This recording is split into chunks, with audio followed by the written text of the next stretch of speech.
말도 안 했는데, 그 예배 참석만 한 줄 알았는데, 찬양을 하겠다고.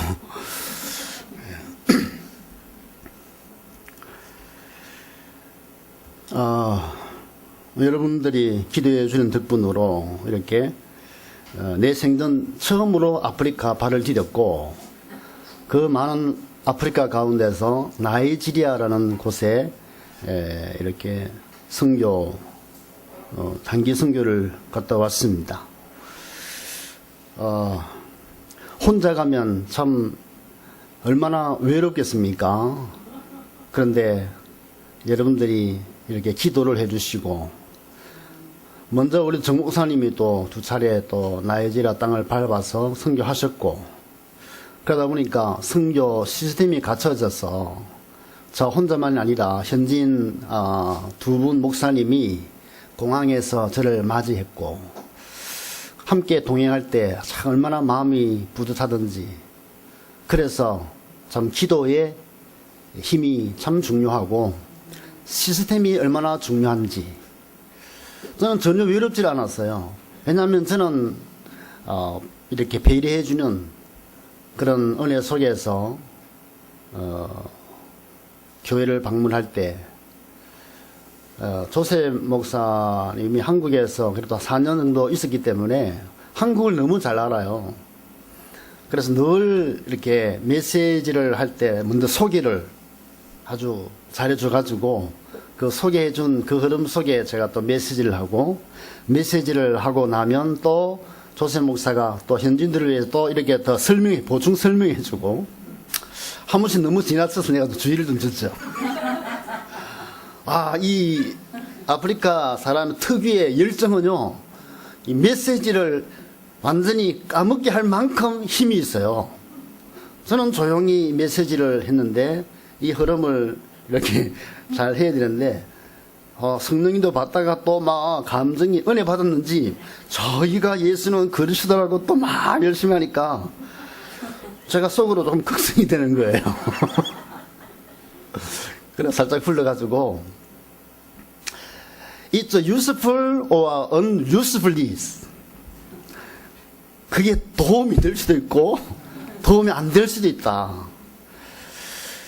성령님께서 강하게 역사하실 때는 보충 설명이 없어도 되고 적게 해야 되는데, 혹시 만약에 성령님이 좀 이렇게 적게 역사한다든지 내가 메시지가 좀 약했다든지 부족했다면 그때는 또 당신이 프리칭을 하고 이렇게 좀 설명을 많이 해주면 좋은데, 그런 것을 잘 인도받아야 된다. 당신 속에 정말 성령님을 모셨느냐? 성령님 모셨다고. 그러면 그분이 인도를 받으라. 그분은 정확하게 인도하신다. 그분이 나를 인도하시는 걸 보지 않느냐? 본대요.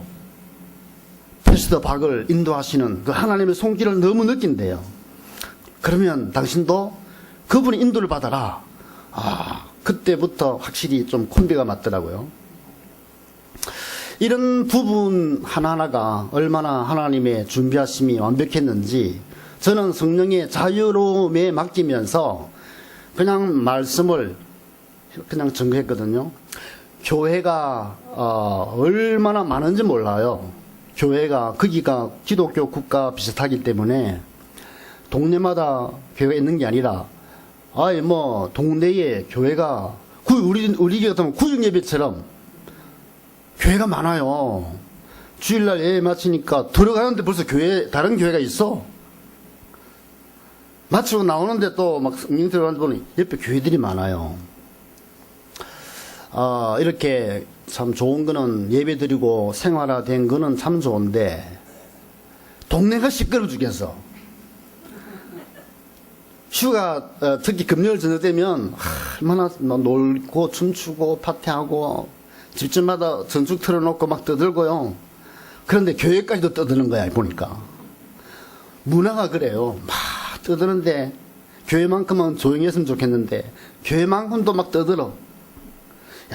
이런 흐름 속에서 도대체 내가 가진 이 귀한 복음을 어떻게 증가하는 것이 가장 효과적일까 할 고민이 되는 거예요. 그리고 전기가 공급이 안 되다 보니까 하루에 한 2시간밖에 안 나와요. 그러니까 재래 모터 있잖아요. 이게 발전기를 통해서 전기가 가동되기 때문에 특히 밤 되면요, 동네마다 집집마다 막 돌려대요. 그러니까 교회도 또 역시 막 돌아가죠. 그러다가 또 예배 드리면 찬양을 막 정말로 가슴 뜨겁게 하죠. 그러다가 춤도 추고 드럼은 이 키보드는 없어 드럼은 있어요. 반드시 드럼을 두드리는데 완전히 날아다녀 그냥. 이 흐름 속에 또 목사님, 사회하는 목사님은 또 얼마나 또 열정적인지.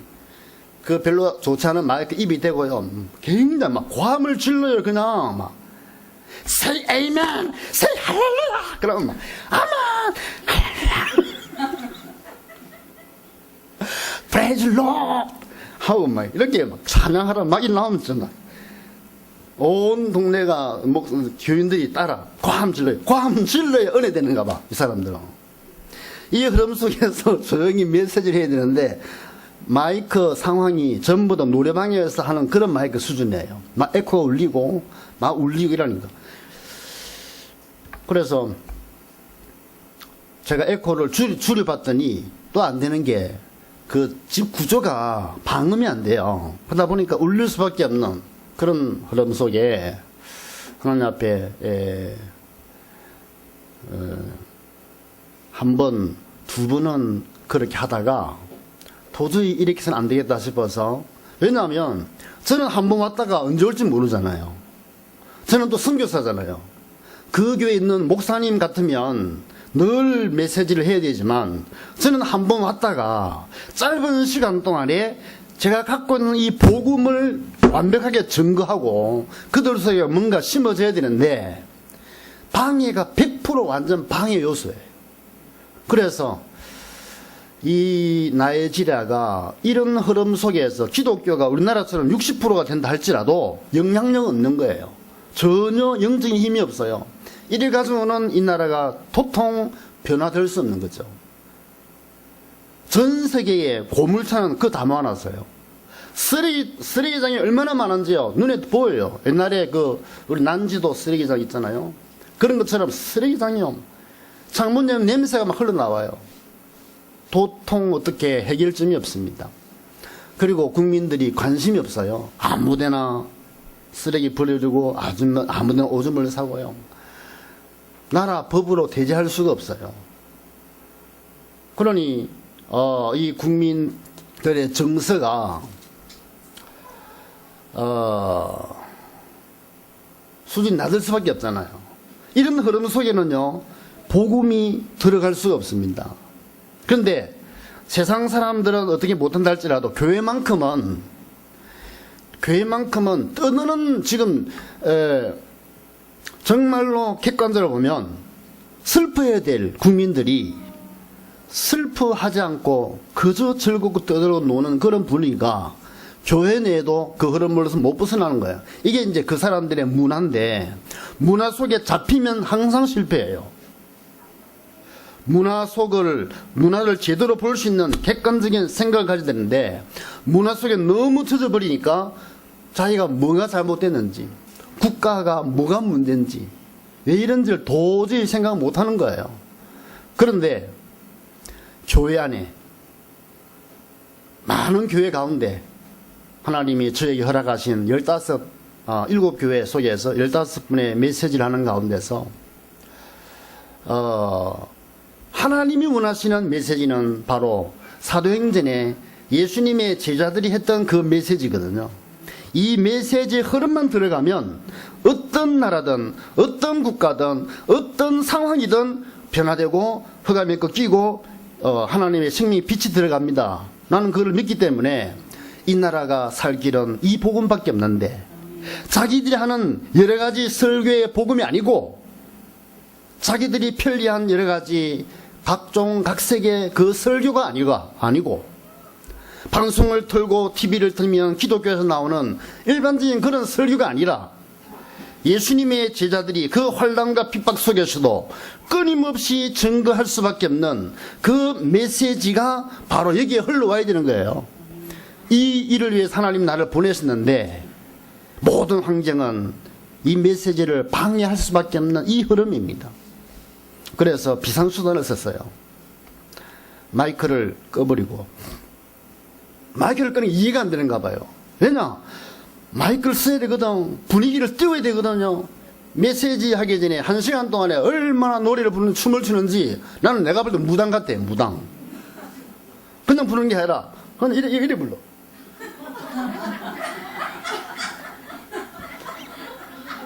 그냥 막 눈이 히트 돌아갔어. 이렇게 돌아가지고 내가 보니까 완전 무당이야. 완전 무당기야. 이게 교회 안에 이상한 이런 음악하는 사람이 항상 문제거든요. 노래 잘하는 사람들이 항상 분위기를 여기를 흔들어. 우리가 다 보고 알잖아요. 불신자 상태 얼마나 터졌습니까? 찌들어지도 보고 다 봤는데. 그러니까 그 나라에서도 알지도 못하는 무당이 잡혔는데, 귀신이 잡혔는데도 잡힌 줄 모르고 잡힌 상태에서 찬송 부르는 거예요. 그래서 당신 무당이다 하면 상처받잖아요.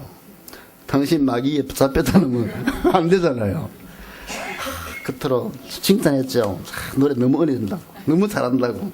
내가 음악했잖아. 나 피아니스트였다. 노래 또 알고 모든 거 다 안다고.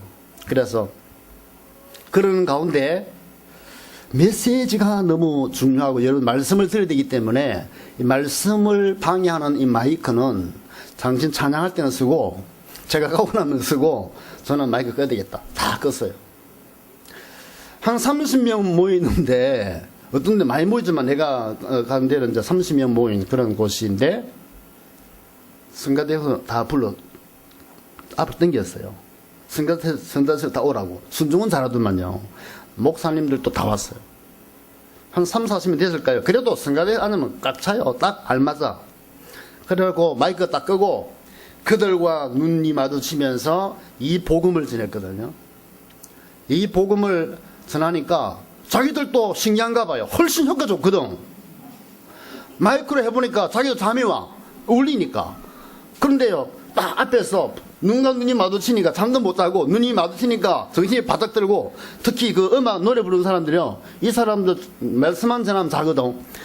그 시간에 안 자는 거예요. 나를 쳐다보고 칭찬하는 거 기분 좋아가지고 눈이 땡그래가지고 복음을 전하는데, 무슨 그 사람은 뭘 전하겠습니까? 인간의 근본 문제 세 가지를 분명히 하겠습니다. 인간의 근본 문제는 죄 문제와 사단 문제와 불신앙 문제인데, 사단 문제가 얼마나 이 땅에 많은가 여러분이 알지 않는가? 사단 문제, 영적인 문제 보이지 않지만 이 귀신들은 살아 움직여서 여러분 자신과 여러분의 자녀를 쥐고 끌고 다니면서 하는 짓은 너무 많다. 단적인 종교로 이 땅에 종교가 얼마나 많아.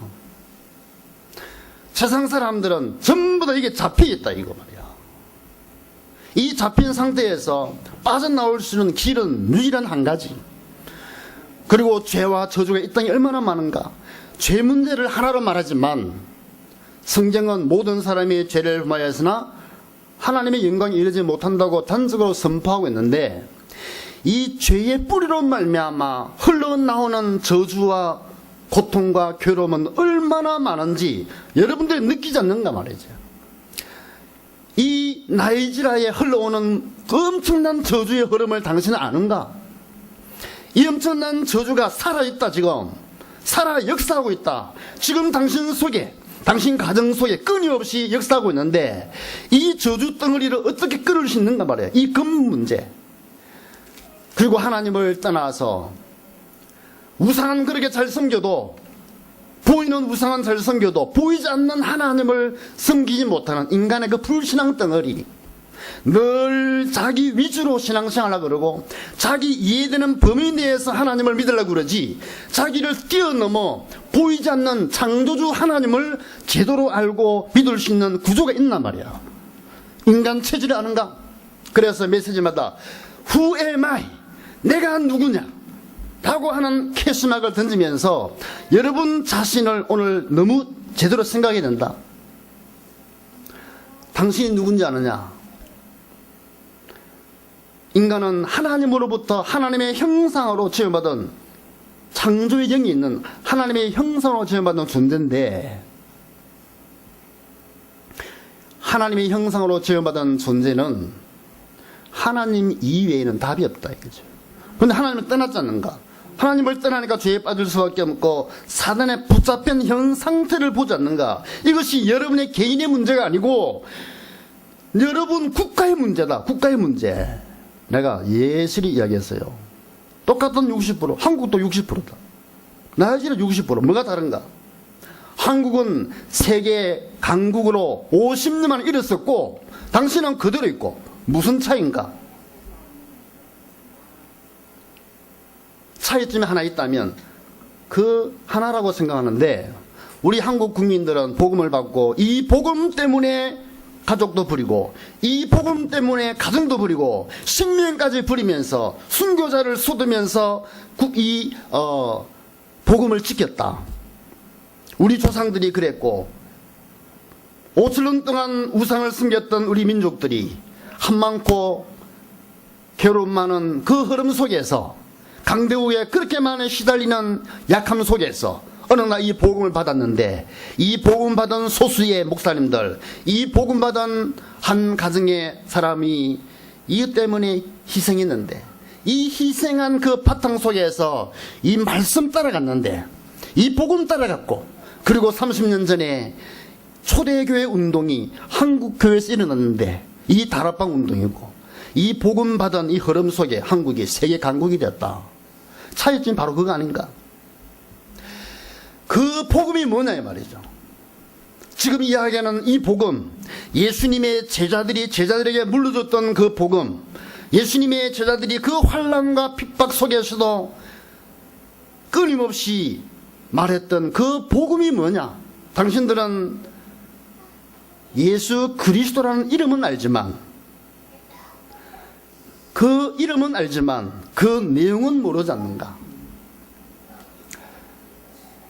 예수님은 죄 문제를 해결한 영원한 제사장이고 예수님은 사단의 권세를 깨뜨린 만왕의 왕이시고 예수님은 하나님 만나는 길을 완전히 여신 선지자 중에 선지자. 이 세 가지 단어를 합한 단어가 그리스도인데 그래서 성경은 바울은 복음을 전할 때에 예수는 그리스도라고 고백했다.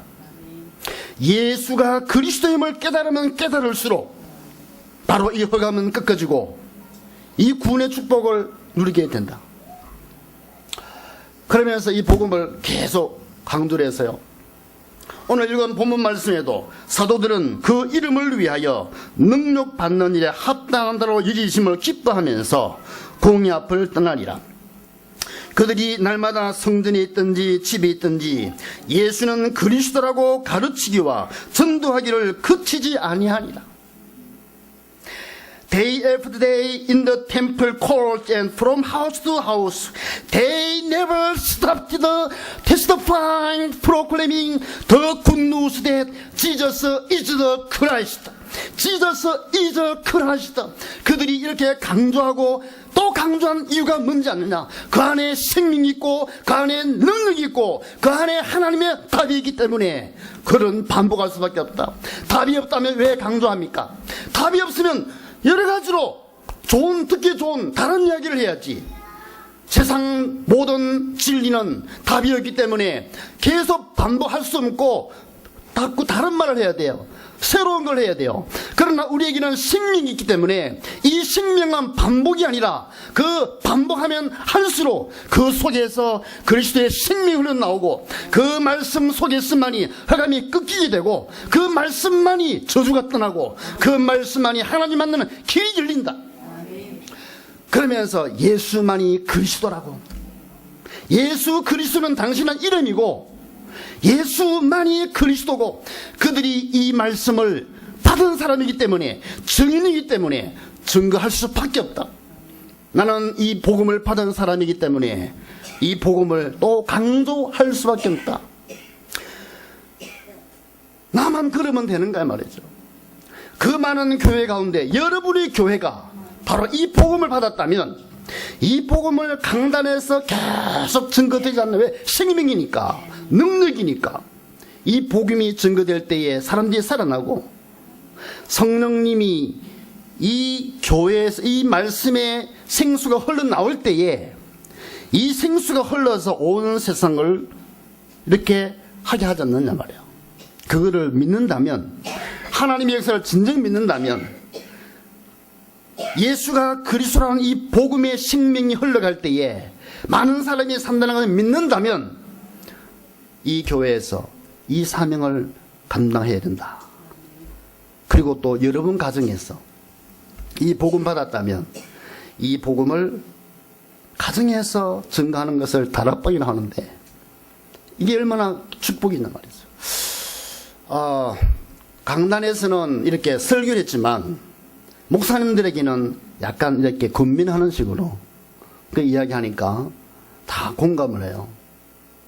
너무 이게 공감하는 그런 걸 보면서 하나님은 지금도 어디에 가장 성령 역사하는 것을 저는 더 많이 체험을 했어요.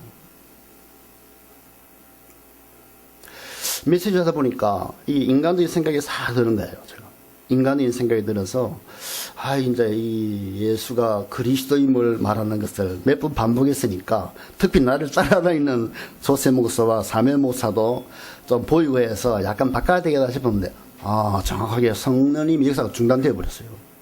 정확하게 성령님이 저를 쓰시지 않는 거예요. 왜냐하면 이 복음은요 생명이기 때문에 성령님의 역사로 말하지 않으면 듣는 게 굉장히 싱거워요. 안 그러겠습니까? 제가 또 뭐 다양하게 설교할 수 있는 능력도 없고 못하는 수준에 그걸 느끼니까 하나는 잠시 회개했죠. 다 그거 끝나고 나서 회개하고 그러나 또 더 본격적으로 이 말씀을 또 전했습니다. 성경 구절은 다르지만 내용은 늘 그 이야기예요. 오늘 성경에 보니까요 아나니아와 삽비라가 5장에 나오잖아요. 우리가 어떨 볼 때는 이 아나니아와 삽비라가 굉장히 이상한 사람 같지 않습니까? 왜냐하면 초대교회 다 이렇게 당연히 재산 다 내놓고 헌금을 하고 같이 한 몸 돼서 가는데 아나니아 삽비라 헌금을 했잖아요. 헌금을 했는데 그래도 전 재산은 못 내도 절반 부자하기는 부자인가 봐요. 절반 내놔서 헌금 많이 했잖아요. 그런데 성경은 그렇게 말하지 않거든요. 사단이 그 속에 들어가서 지금 베드로 앞에 성령을 속이는 걸로 나오거든요. 성령을 속였다 이 말이죠. 성령을 속였다는 것은 하나님께 거짓말한 거 아니에요. 그 말은 하나님께 진실한 고백을 했고 다시 말하면 전 재산을 드리겠다 약속했는데 인간적인 생각으로 딱 이렇게 절반만 드리는 그 하나님 앞에 거짓말한 거잖아요. 요즘 뭐 당연히 있을 수 있는 그런 일들인데 아나니아 삽비라는 결국 죽게 되었습니다. 왜 그럴까요? 이건 하나의 어떤 메시지입니다. 아나니아와 삽비라가 희생을 당했지만 오늘날에는 이런 부류의 흐름이 굉장히 많아요. 아나니아와 삽비라가 이렇게 사단에 잡히고 결정적인 순간에 성령을 속이는 초대교회 흐름 속에서는 큰 일이거든요. 그런 일을 당하는 이 상황이 누구에나 올 수 있는 상황이에요. 누구에게나. 어떤 사건이 벌어지면 저 사람이 그러기 때문에 그렇고 그런 수준이기 때문에 그렇다고 이야기하지만 성경은 그렇게 말하잖아요. 그 사람의 그 보이지 않는 영적인 상태가 어느 순간에 딱 나와요. 그래서 평상시에 영적인 자신의 그 창세기 3장에 인간은 창세기 3장에 묶여 잡힌 연약한 존재고 이 연약한 상태에서 순간마다 매일마다 이 복음이 내게 필요하고 그리스도의 생명이 내게 필요하고 하나님의 은혜와 하나님의 능력이 필요하다고 느껴지고 믿음으로 서는 사람 아니면 늘 사단은 공격할 수밖에 없어요. 초대교회 모든 성도들은 이 그리스도 결론 났잖아요. 복음이 전부 다라는 것을 결론 났잖아요. 예수만이 그리스도임에 결론 났어요. 예수만이 그리스도란 것은 내 영적인 양식은 그리스도만이 내 음료요. 그리스도만이 내 생명의 뜻임을 알고 하루에 밥 세 끼 먹듯이 하루에 물 편한 마시듯이 날마다 시마다 그리스도만이 내 답이다는 결론 났잖아요. 결론 났는데 아나니아와 삽비라는 자기 결론 난 줄 알았어요. 어느 순간에 왔는데 결론이 안 나긴 나오잖아요. 그 말은 뭐냐면 우리가 내면 세계는 자기가 몰라요. 특별히 자기 영적인 상태를 본인이 몰라요. 다른 사람은 아는데 본인이 모르는 가운데서 흑암이 잡힌 상태에서 늘 살 수 있는 거예요. 나는 교회 장로고, 나는 집사님이고, 나는 다락방 메인이고, 나는 유목사님 메시지를 그렇게 많이 들으니까 나는 어떤 것이라고, 나는 하나님의 자녀라고, 나는 성령의 사람이라고 생각하며 그렇게 속을 때가 많다는 거죠.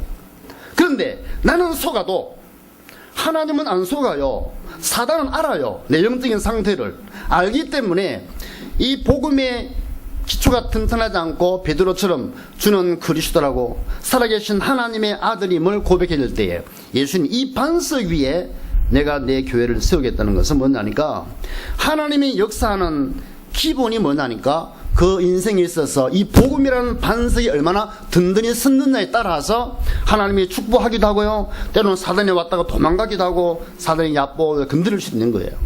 그래서 문제를 당하면 특히 작은 문제 때 잘 생각해야 돼요.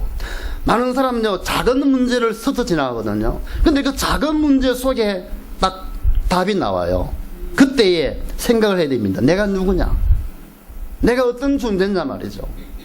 이거는 너무 중요하기 때문에 날마다 그 생각을 해야 됩니다. 내가 누구냐 말이죠.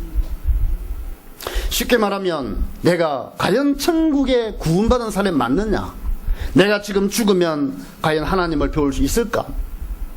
그러면 내가 구원받는 이 흐름은 내가 믿기 때문에 구원받았는가, 아니면 하나님이 은혜를 주셔서 구원받았는가, 잘 생각을 해야 돼요.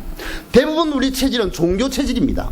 종교 체질로 내가 소문에 나오니까, 이 복음을 아니까, 내가 믿으니까 구원받아야겠다. 구원은 그게 아닙니다. 내가 깨달았고 내가 믿었으니까 구원받아. 이건 종교입니다. 수준 높은 사람은요 절에 가보세요.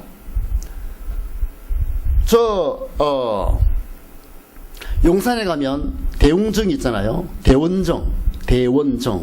그거는 불교를 가르치는 학교와 같은 그런 곳입니다. 거기는요 엄청 지식적으로 수준 높아요. 철학적으로 엄청 수준 높습니다. 그 사람은 고상해요. 수준 높아요. 근데 그거는 구원이 없잖아요. 왜 그렇습니까? 인간은 아무리 돌을 닦아도 내는 내 수준입니다. 그거를 보고 하나님이 구원받게 하는 건 아니에요. 우리의 능력 관계없이 하나님이 믿음을 주신다 이 말이죠. 믿음이 주셔야 돼요. 하나님으로부터 받은 그 믿음, 하나님으로 받은 그 선물이 바로 나를 구원받게 하고 하나님의 기쁨이 되게 하고 하나님의 속에 살 수밖에 없는 은혜로 살게 되는 거예요. 이거를 깨달으면요 사람은 달라집니다. 그런데 내가 아직까지 기가 있고 정신이 있고 이 복음 알았어, 내가 성경 읽고 내가 이렇게 되면 그거는 일반 종교보다 수준 낮습니다. 하나님의 은혜가 임하면요 내가 보입니다. 내가 얼마나 큰 죄인인지 내 스스로 회개 못해요. 내가 다락방 복음을 듣고 영접하면 되겠지. 제가 확인한 바로는요, 제가 12년 동안에 렘넌트를 키우면서 어른들은 거짓말 체질이 있는데 어린아이는 좀 낫잖아요. 좀 나온 그들도 거짓말을 얼마나 기가 차게 잘하는지 깜빡 속았어. 3년 반 동안에 속았어요. 영접했는지. 그런데 어느 날 어느 문제가 오니까 실토를 해요. 나는 영접을 가짜 했다고. 그러면서 진정으로 영접하는 사람이 나오고요. 더 끈질긴 놈은요 12년 동안에 자기를 감춰요. 12년 동안에 제가 같이 있은 애들 말이죠. 저하고 같이 있는 7년 넘게 있는데 맴이 있거든요. 하나님 어떤 뜻이 있는지 모르지만 사람을 보여줘요. 제가 사람이 얼마나 거짓되고 얼마나 어리석은지요. 죽는 그날까지 자기를 발견 못하고 살다가 끝내 하나님 못 만나고 영원히 지옥 가는 사람이 너무 많아요. 그런데 내가 지옥 가고 싶어 합니까? 전부 다 천국 가고 싶어 하잖아요. 하나님의 자녀 되고 싶은 건 누구든지 마음이에요. 그래서 예수 믿으면 구원받는다니까 그냥 쉽게 예수 믿어요. 그럴 믿음이 아니에요. 그거는 내가 갈급하니까 믿는 것은요 믿음이 아닙니다. 예수님 당시에도 환자들 예수 믿었잖아요. 병난 것 때문에 기뻐가지고. 그런데 그 사람들 구원받았을까요? 다 떠났어요. 그게 구원이 아닙니다. 구원은 그 이상입니다. 이 짧은 한 생에 사단에 완전히 잡혀서 내가 애를 쓰고 힘을 쓰고 발부정쳐도 이 사단에서 못 벗어나요. 사단의 존재가 보이지 않지만 얼마나 강한지 압니까?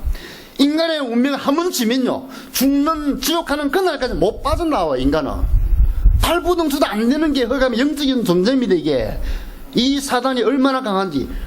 이 사단의 두목이 하나님을 찬양하는 찬양의 대장으로 있다가 그러면 그 천군 천사들 얼마나 함께하는 그 천사들이 많아요. 이게 너무 교만해서 하나님의 보좌를 빼앗으려고 도전했다는 거죠.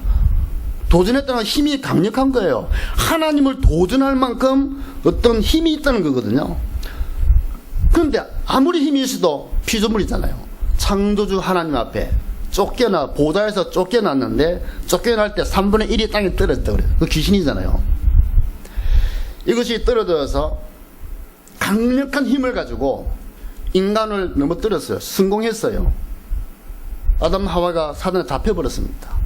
이 사건이 보통 사건이 아닙니다. 완전 잡혀서 죄와 저주 아래에서 아예 살게 되어지고 하나님을 만날 수 있는 어떤 조건도 없고 능력도 없고 힘이 없어요. 그 마음이 뺏겨버렸는데 말로는 하나님 하지만 이미 다른 신분이 됐어요. 예수님이 바리새인들에게 이야기했습니다. 바리새인들은 하나님을 잘 섬긴다고 자부하잖아요. 민족적으로 하나님의 자녀라고 자부하잖아요. 그런 유대인들에게 You belong to Satan. 그 사탄은 네 아버지라고. 너는 마귀에게 속한 자라고. 그 마귀는 누구냐? 거짓말쟁이고 거짓의 압이다. 그 모든 말, 그 네이티브 스피커가 네이브 랭귀지가 뭐냐면 거짓말이에요. 사단은. 근데 사단에 잡혀버리면요 나는 거짓말이라고 생각 안 해요. 진실이라고 말을 해요. 그런데 결과도 다 거짓말입니다. 그래서 내가 좋아하는 거 전부 다 사단이 좋아하는 것일 수 있어요. 나는 좋아서 예배 드리잖아요. 나는 좋아서 심지어 이렇게 여기까지 왔잖아요. 사단은 그것도 좋아합니다. 왜냐? 먹을 거리가 얼마나 많아요. 믿는 자를 삼키려면요 교회 다니는 사람을 이용하잖아요. 교회를 무너뜨리려면 교회 다니는 사람을 무너뜨린다니까요. 불신자가 교회를 넘어뜨리잖아요. 작은 포도원을 허는 존재는 포도원을 허는 한 존재는 작은 여우입니다. 그런데 내가 작은 여우라고 생각하면 무릎 꿇을 텐데 전부 다 신앙은 좋잖아요. 나는 모른다니까요. 사단에 잡힌 사람은 내가 착해도 내가 아무리 해도 사단이 나를 통해서 마음껏 활동합니다. 이런 영적인 세계를 조금 깨달으면요 내가 누구냐 생각해봐야 돼요. 내가 도대체 누구냐. 문제를 당할 때에, 어려움을 당할 때에, 내가 하고 싶은 일이 안 될 때에, 기도 응답이 안 될 때에 내가 누구냐. 내 신분을 생각해야 돼요. 왜냐? 그래서 모든 해답이 다 나와요. 영원한 해답에 거기 다 나옵니다. 네가 누구냐 말이야. 바리새인들은 이 질문을 못했어요. 네가 누구냐, 내가 누구냐, 우리 유대인이 누구냐. 다 속았어요. 사단에 잡혀놓으니까 거짓말만 하는 거예요. 우리는 하나님의 아브라함의 족속, 우리는 믿음의 사람, 우리는 하나님의 선택받은 자. 다 육적이잖아요. 그런 식으로 해서 구원받는 일은 창세기 3장 이유는 없습니다. 특별한 사람 없어요. 특별한 민족 없어요. 누구든지 이 복음 받지 않으면 이방인의 영적으로는. 그런데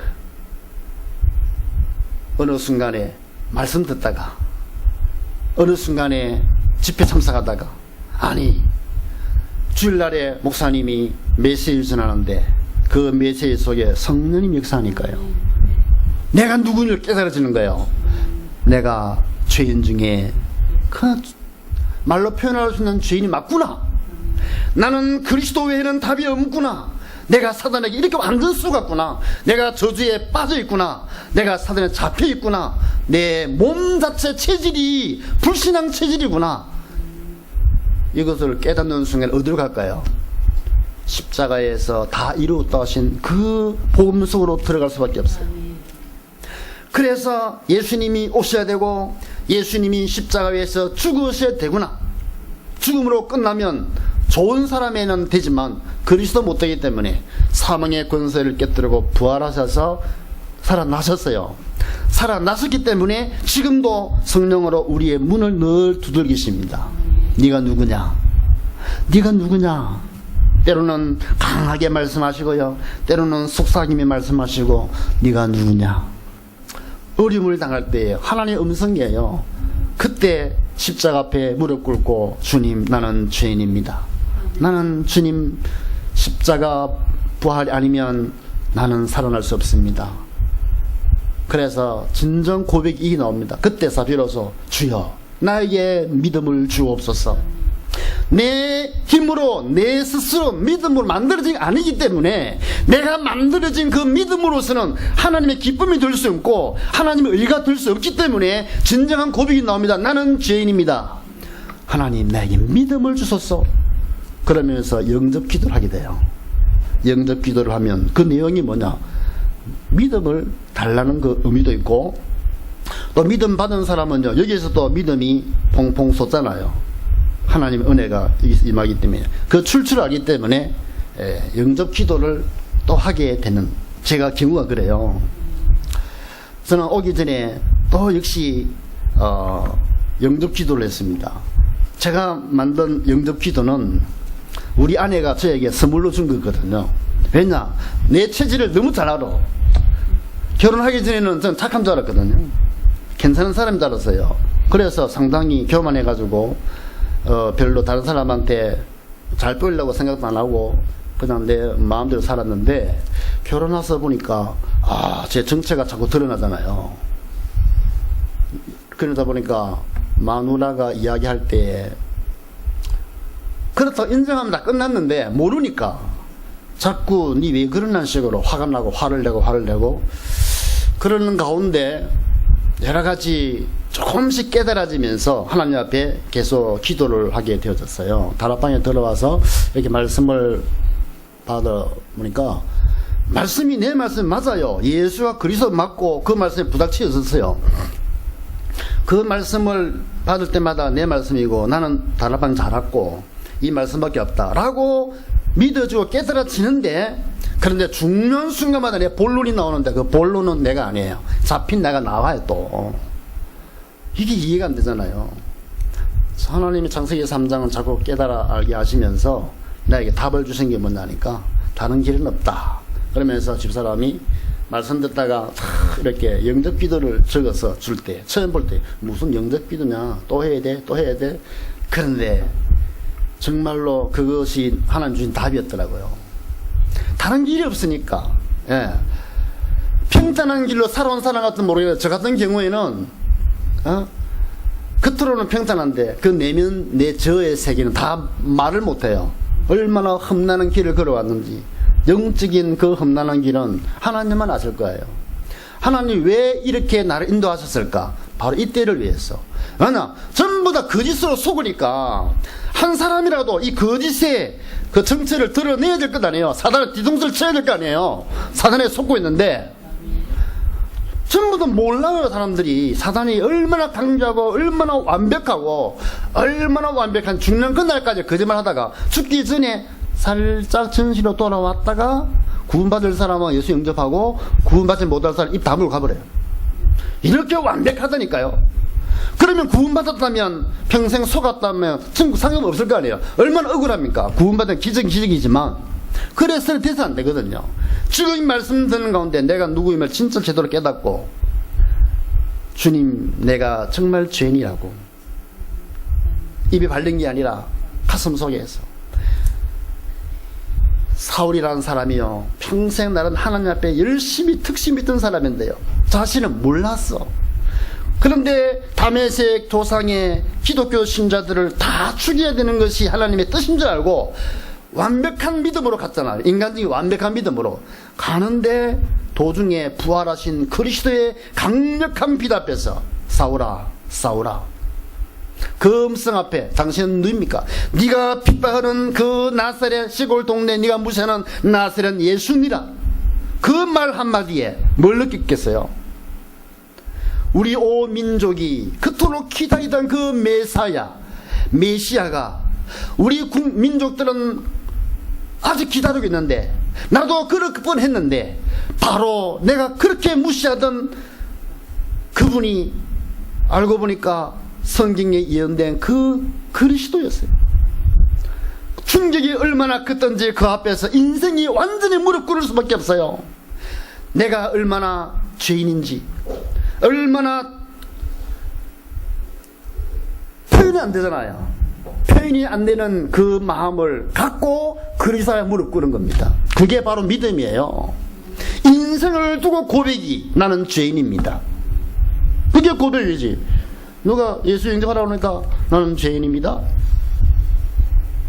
하나님 아시는데 그게 그렇게 가는 것은 다 속는 거예요.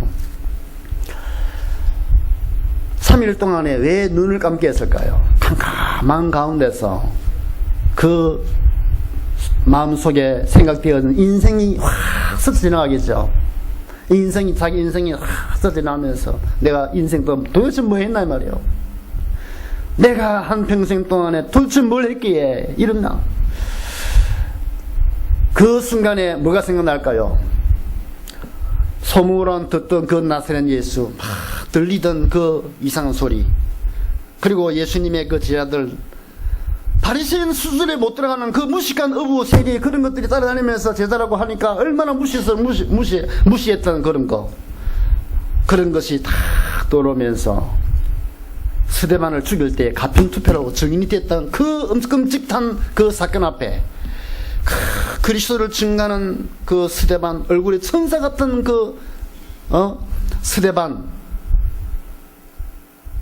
그것도 알아보지 못하고 강팍한 얼굴로 죽여야 된다고 증인됐고, 그랬던 그 내 자신의 강팍함 다 쏟아나면서 한마디 나올 거예요. 주여, 나는 죄인입니다.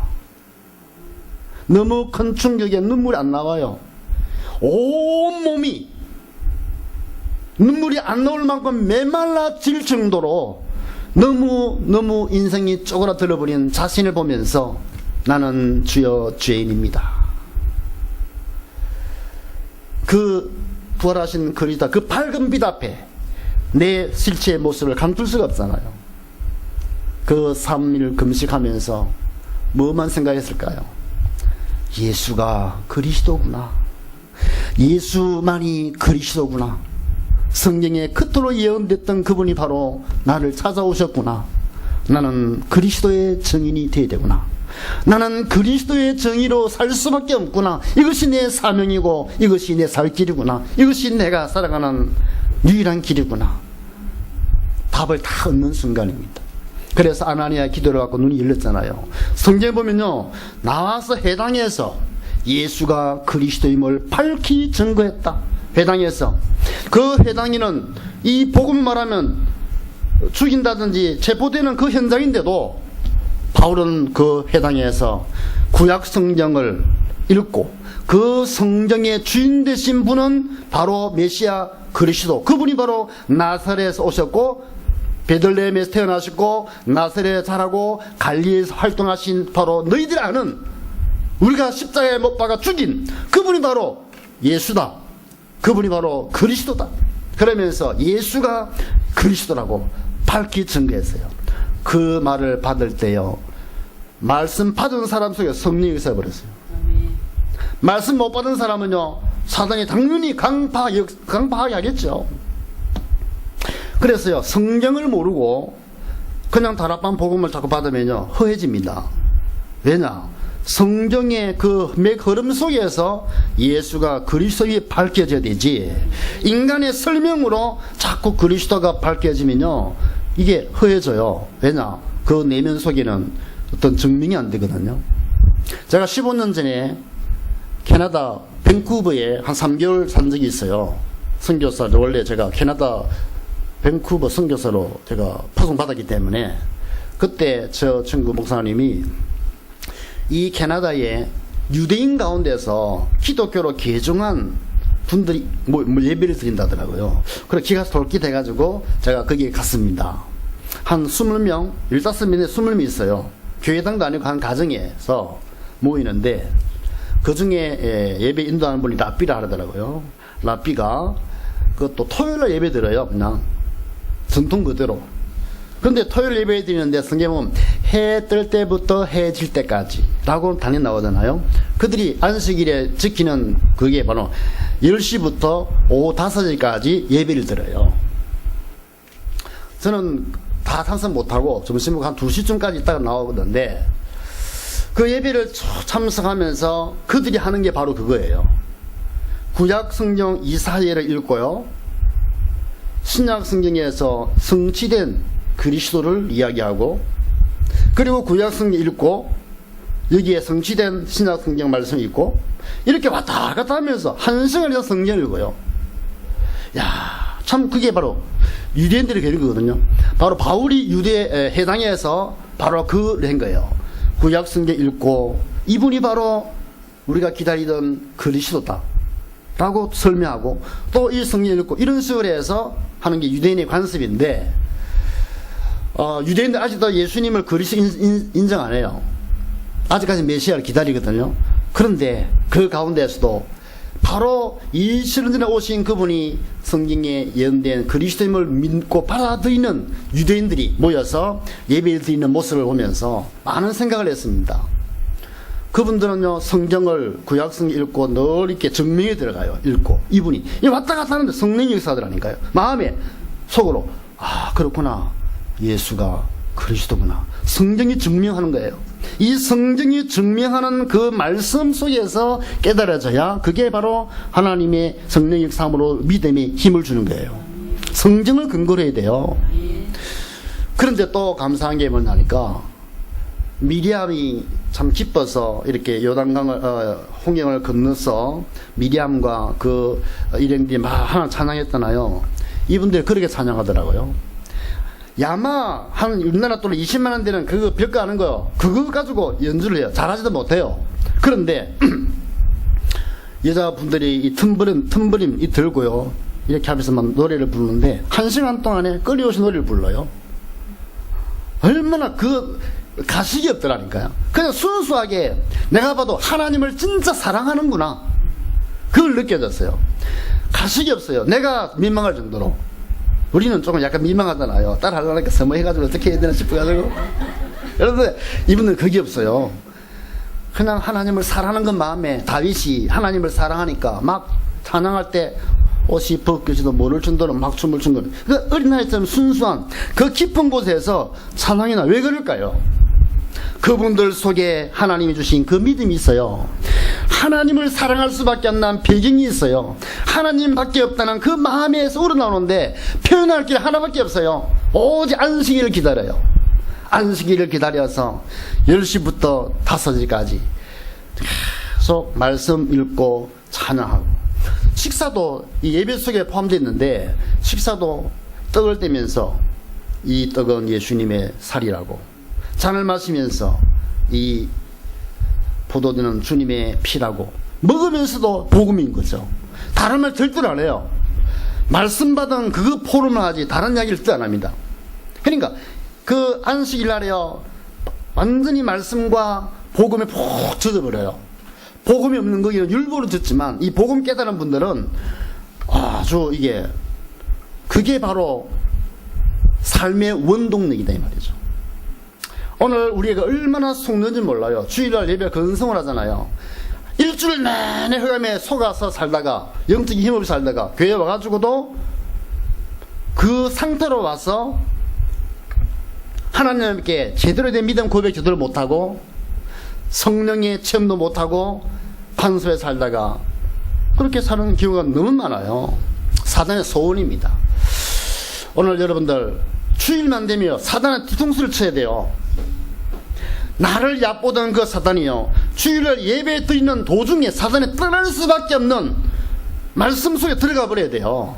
말씀 속에 몰입돼 버려야 됩니다.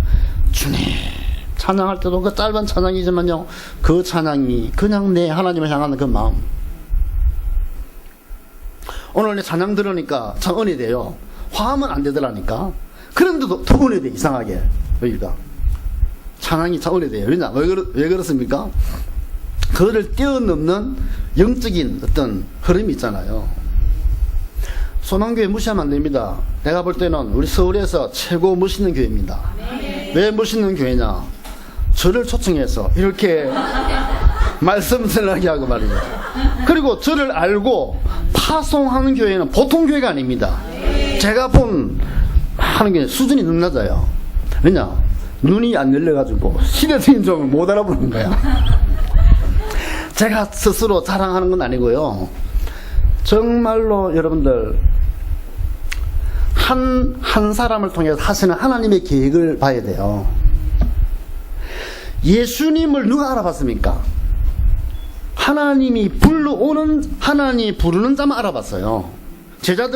제자들이 자기가 제자 되려고 준비했습니까? 제자 되려고 폼 잡았습니까? 아니잖아요. 그냥 열심히 일했을 뿐이에요. 낚시했을 뿐이고, 금을 던졌을 뿐이고, 시기가 돼가지고 돈 많이 뜯으려고 눈에 불을 켜고 말이죠.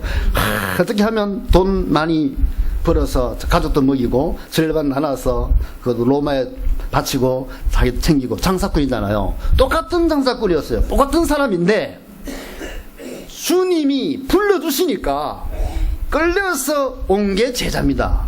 와서 보니까 복을 받았어. 와서 보니까 그리스도의 십자가 부활도 다 보게 되고, 그래서 그래도 안 믿어져 가지고 엠마로 도망가던 사람도 있었고요.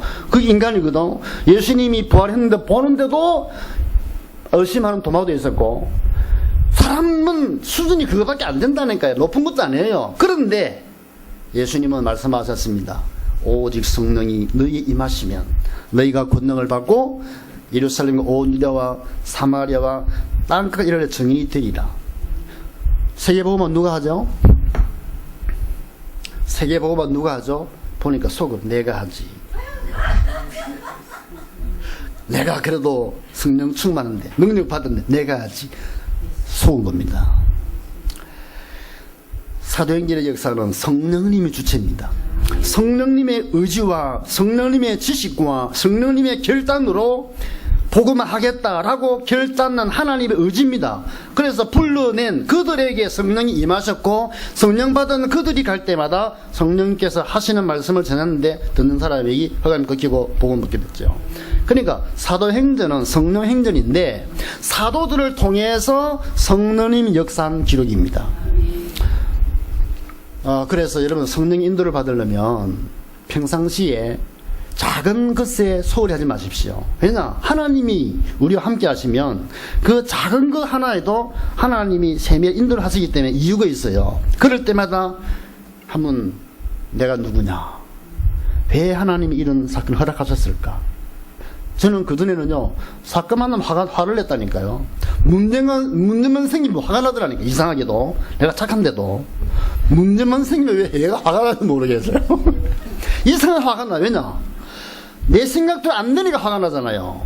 나는 그게 아닌데 왜 일인이 벌어진다 이거지. 지금 이 시간에 완벽하게 일을 처리해야 되는데 왜 실수했나 이거예요. 그건 화가 나는 거지. 하여튼 여러 가지로 화가 나는 거예요. 화가 나는 자체가 벌써 사단에 잡힌 겁니다. 이게 내가 잡혔다는 걸 나중에 알았다니까요. 사단에 잡히니까 걔만 봐도 화가 나더라니까요. 사단에 잡히니까 사람뿐만 아니라 모든 게 짜증나요.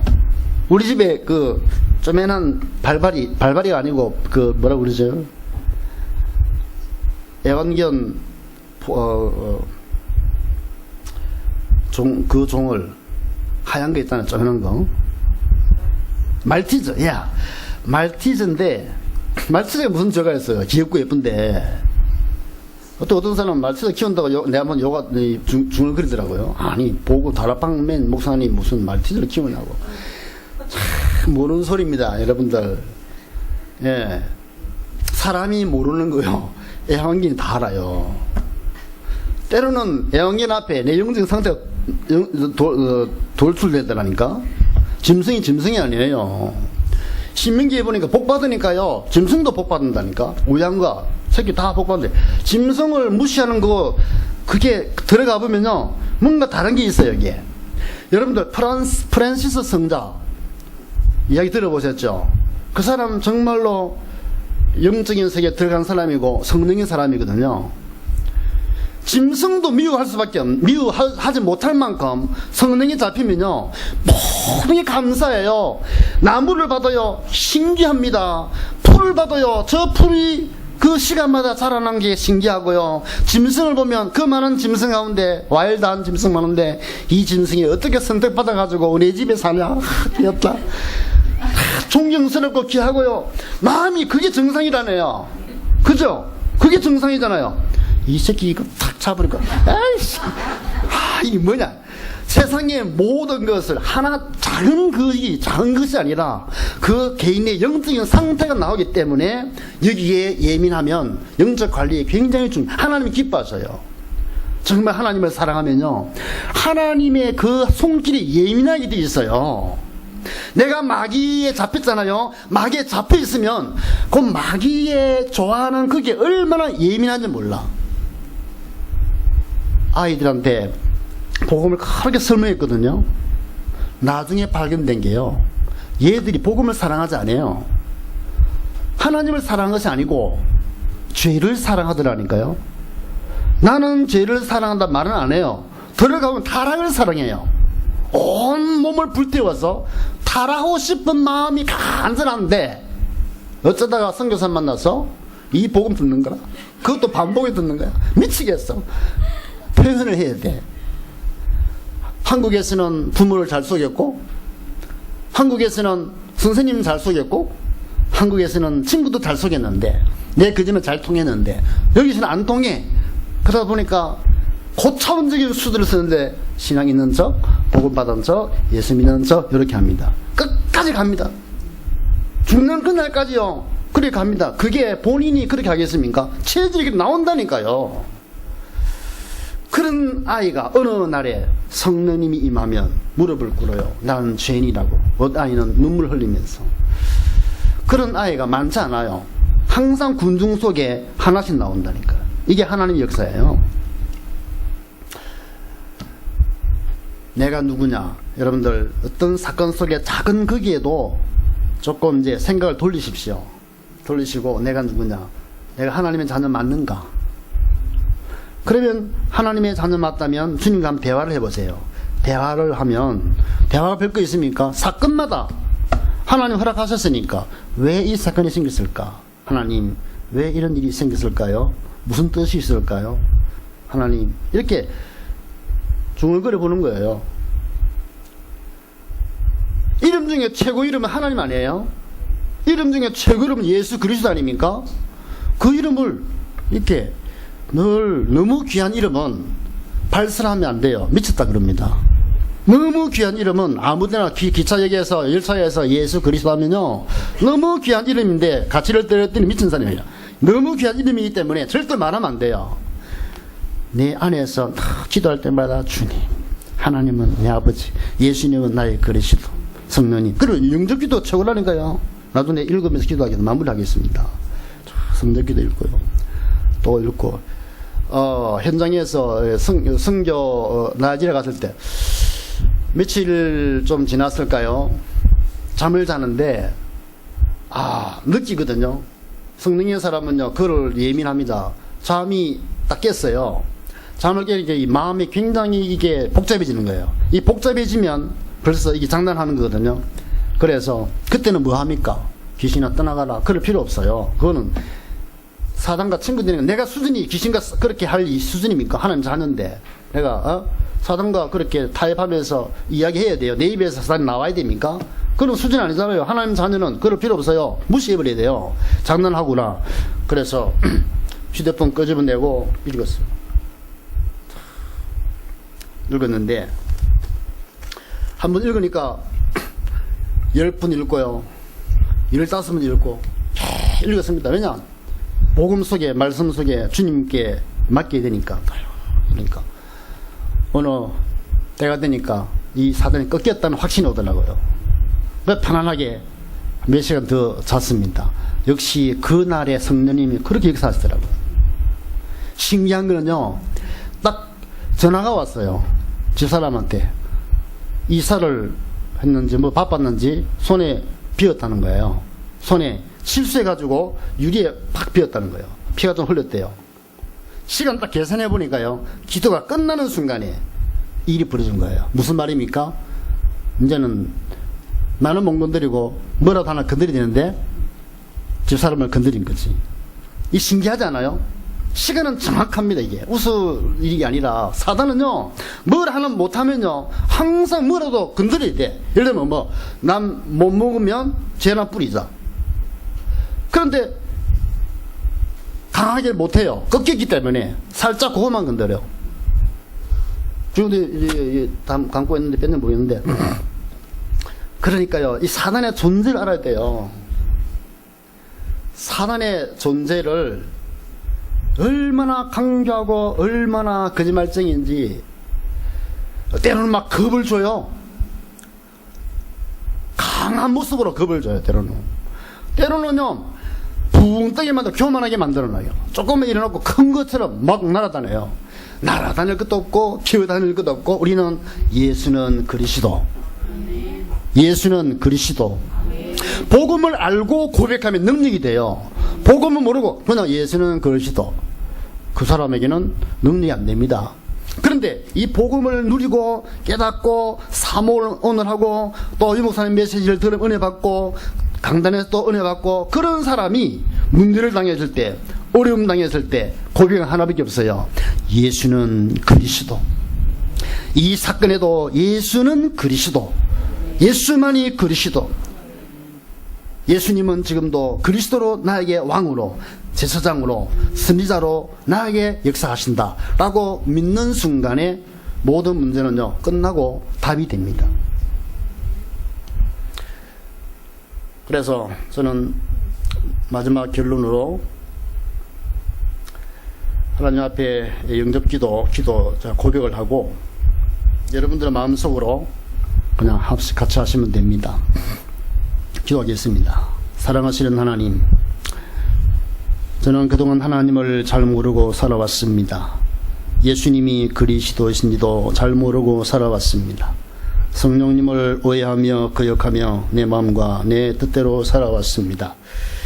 지금 저는 죄인임을 주님 앞에 고백합니다. 하나님 만나는 완전한 길과 응답의 길 되시며 진리와 생명 되신 참 선지자 되신 예수 그리스도를 영접합니다. 나의 원죄와 조상의 죄, 가문의 죄, 또 내가 지은 모든 죄를 해결해 주신 참 제사장 되신 예수 그리스도를 영접합니다. 여자의 후손이시며 사단의 머리를 상하게 하시고 그 군세를 깨뜨리신 천망 되신 예수 그리스도를 영접합니다.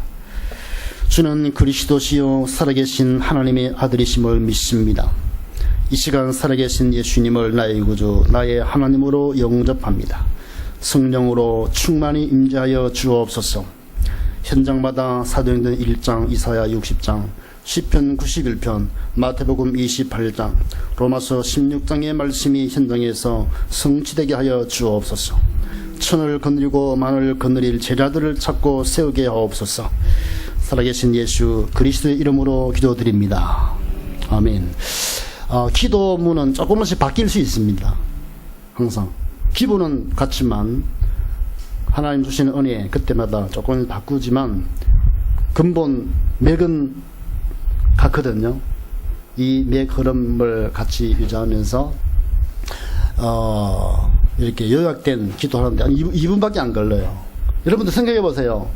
1시간 동안 기도하기도 하잖아요. 옛날 종교적인 지대이기 때문에 다른 거 기도를 해보십시오. 부모를 위해 할 것도 많고 그리고 또 가정을 위해서 기도 제목이 얼마나 많아요. 그 기도 제목은 이미 하나님 아신다고 그랬거든요. 이미 내가 걱정하는 순간 다 아셔요. 아시는 하나님 또 이야기한다는 것보다는 아시는 하나님께 간단하게 영접 기도를 하면서 하나님께 중심과 통하는 이 언약 기도를 계속 해보세요. 이 말은 뭐냐 하니까 다른 것은 하나님이 아신다는 것을 믿음의 표현이에요. 다 아시기 때문에 예수님들도 이방인처럼 그렇게 기도하지 말고, 그래 주기도문 주셨거든요. 주기도문 내용 보면 비슷해요. 주기도문 내용은 다 하나님의 나라가 임하는 거예요. 하나님의 영광과 하나님의 나라가 이 땅 위에 나에게 임하기를 위한 그 기도입니다. 근데 그 중에 일용할 양식 딱 들어갔는데, 그 일용할 양식은 뭐냐니까 그걸로 족해야 되죠. 아니, 밥은 먹으면 또 밥 먹어야 되잖아요. 점심 먹어야 돼요. 똑같은 저녁 먹어야 돼요. 그러면 또 아무리 잘 먹어도 다음에 또 내일 아침 또 먹어야 돼요. 그러면 늘 이 빵에 대한 걱정을 해야 됩니까? 그러면 안 되잖아요. 그 일용할 양식으로 족한 마음 있잖아요. 오늘 한 끼 먹었으니 하나님 감사합니다. 그런 마음이 순수한 마음이에요. 그런 흐름 속에서 장사를 하고 사업을 하면요, 남한테 배려하는 마음이 남다를 거예요. 많은 계산, 많은 걱정, 근심, 동기, 욕심 가지고 이것을 팔아서 얼마나 남고 이렇게 생각하면 장사 잘 될 것 같은데요, 사람은 그걸 싫어해요. 그런 것보다는 오늘 이걸로 족한데, 오늘 또 이렇게 장사 하나 은혜 베푸시구나, 이런 사람 만나게 하셨구나, 너무 감사하다, 일월 양식으로 족한 그 순수한 마음속에 믿음을 갖고 인사하면 돼요. 그냥 어떤 일이 있으면 그냥 알았어. 어떤 사건이 생기면 그래, 그렇지. 충격적인 일이 생기면 그래, 알았다, 그러니까 그렇게 해서 넘어가요. 문제 잡힐 필요 없습니다. 그냥 틈나는데도 이 영접 기도하면서 해보세요. 어느 순간에요, 하나님이 여러분 생각할 때에 유익하게 하시는 이런 축복의 삶을 누리게 될 줄로 믿고, 우리 소망교회와 여러 모든 성도님들이 이 믿음의 예수는 그리스도라고는 밝게 하는 이 믿음의 고백이 얼굴로 나와야 됩니다. 바울 사도는 너희는 그리스도의 편지라고 그랬잖아요. 그리스도를 계속 누리면 얼굴이 나타나요. 그리스도의 사람인지 어떤 사람인지 얼굴이 나온다니까요. 그 얼굴에서 어떤 파워가 나오면 사건을 밖에 나는데, 어느 날에 고민이 옵니다. 친구들이 죽는다는데 어느 날에 너는 하나님이 살아 계신 것 같아. 내 문제 좀 이야기하고 싶다. 좀 대화 좀 하고 싶다. 날 좀 도와달라. 이런 분위기가 된다니까요. 그렇게 되면서 복음화가 분명히 이루어지는데, 그래도 이 복음화의 주체는 성령님입니다. 여러분이 이끄시는 모든 것의 주체는 성령님이기 때문에 이제부터 성령님과 교제해서 더 풍성한 축복 누리기를 주 이름으로 축원합니다. 살아계신 하나님, 주님의 은혜를 감사합니다. 날마다 초대교회는 예수는 그리스도라고 고백했는데 그들에게는 그렇게 할 수밖에 없는 분명한 이유가 있었습니다. 지금은 살기 좋고 세계의 참 경제 대국으로 선 우리 한국이지만 영적으로 볼 때에 너무 이렇게 물질과 세상에 잡혀있고 영적으로 허한이 때에 이 시대에도 역시 예수는 그리스도임을 고백합니다. 우리의 가슴 속에, 우리의 모든 삶 속에, 우리의 가정 속에, 우리 자녀 속에 예수가 그리스도임이 밝히 증거되는 분위기와 흐름이 될 수 있도록 주의 성령으로 역사하여 주옵소서. 예수가 그리스도임을 선포하고 예수가 그리스도임을 말할 때에 모든 이해되지 않는 문제와 허감이 무너지고 모든 귀신들이 소리 없이 떠나가며 주의 성령께서 마음과 역사할 줄 분명히 믿습니다. 우리 소망계를 축복하여 주옵시고 우리 정 목사님에게 성령으로 축복하시고 건강도 더 허락하시고 우리 사모님과 우리 모든 장로님과 중직자들에게 성령으로 충만케 하여 주시고 모든 사업에 하나님이 세계 복음화를 위하여 은혜를 베풀어 주시옵소서. 감사드리며 예수 그리스도 이름으로 기도하옵나이다. 아멘.